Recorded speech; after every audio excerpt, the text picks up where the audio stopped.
The long-awaited Superman and Lois pilot finally hits the small screen. Was it worth the wait to see the Man of Tomorrow in his own series after all these years?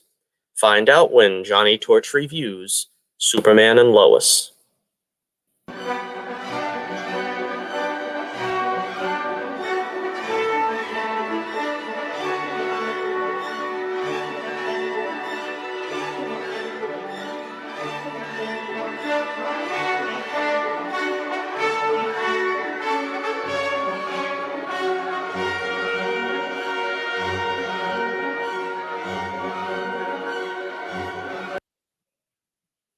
The show starts with a prologue of Superman's origin, taking him from his crash landing on the Kent farm up to his first meeting with Lois, their marriage, and the raising of their twin sons. This is by far the best part of the episode. It proves beyond a shadow of a doubt that an actual, honest-to-goodness, fun, drama-free show about Superman could be immensely enjoyable. Tyler Hoechlin is a natural in the role. He can easily portray the classic Superman with the wide-eyed optimism, toothy grin, and aw-shucks persona that is required. And while he does, it's a joy to behold.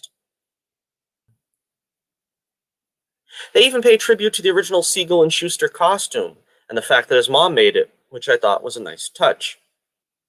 We get a glimpse of the classic Lois and Clark banter, with Clark putting on the nerdy airs Reeve made popular in his definitive take on the character. And while these moments last, it's very rewarding as a Superman fan.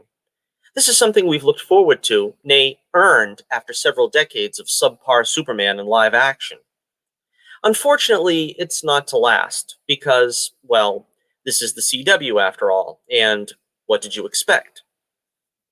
The son of Jor-El is a dad now, saddled with two teenage boys.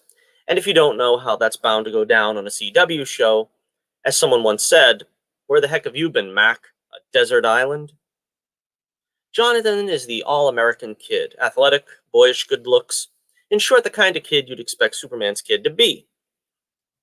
The other, Jordan, is sort of a troubled soul, who one imagines the son of Kal-El in the ill-fated Superman Returns grew up to be, complete with weird haircut. Well, to make a long synopsis as short as possible, after a minor action scene, Clark gets canned from the Daily Planet. After finding out his mom passed on, he brings the family back to Smallville for the services. I thought it was a good choice that they went with the traditional death of Pa Kent as the impetus for Clark's life-changing moment, and also give, perhaps for the first time in any media, the proper focus on Ma Kent's passing and the ramifications. Lois wants Clark to tell the kids that he's Superman, but he doesn't want to put them at risk, particularly when they're not sure if either or both have inherited any Kryptonian powers. Clark meets up with his old flame Lana Lang, who has two daughters, and a slimeball-type husband. First Brad in Superman 3, and then this guy? I guess she attracts real winners. Before long, the two boys have an accident in the Kent barn, revealing one or both may have superpowers. This is where the angst and stuff really gets kicked into overdrive. The boys check out the barn's hidden compartment housing Kal-El's spaceship. Clark then comes out and reveals he's Superman. Alright, now granted I'd probably be a bit peeved that my parents kept this kind of secret from me, but these crybabies seem downright disconsolate. Jordan and Lana's eldest daughter get into a kind of romance, since they're both kind of the problem child in their families. Turns out she was already dating someone, which leads to both Kent boys getting the biggest beatdown this side of Cobra Kai. Jordan turns on his heat vision accidentally, answering the question which kid got the powers. After about an hour of this, the show remembers that it does indeed have Superman in the title, so we get introduced to the show's big bad, a nameless guy in a super spacesuit who seems to know everything about soup. What follows is a largely satisfying battle over the Earth, reminiscent of Superman 4, until the nameless horror stabs Soup with a kryptonite blade and drops him several millions of miles back to Earth. Remember Superman Returns and how the same thing happened to Soup, and he still managed to carry a continent of the stuff into outer space? Not gonna say it's as bad here, but Soup manages to pull the broken shard out and save himself in time. Not to be picky, but yeah, Superman can't even take a chain with kryptonite off his neck. I can't really see him actually pulling this substance for himself, but there you go. The villain is ultimately revealed as Luthor. We see the back of his bald head, and he's black because, of course. Apparently, John Cryer, who already did so well with the role over in Supergirl, wanted too much money. Anyway, Lois and Clark decide to settle down on the farm, since it's apparently what Ma Kent wanted. Plus, it'll get the kids out of the big city while they figure out what they're going to do going forward. And it's not like Clark has a job in Metropolis anymore anyway. I probably sound a bit more down on the show than I really am. I think the cast is very capable, and I think they set the right tone.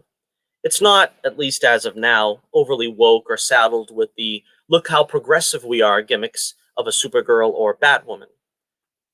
This is a Superman in the classic sense that I can get behind, but it's still mining that CW angst the way they have since Smallville Dawson's Creek-eyed Superman 2 decades ago. What with Stargirl's premiere, it's hard to see why this show couldn't follow suit. Make superheroing fun and a family matter.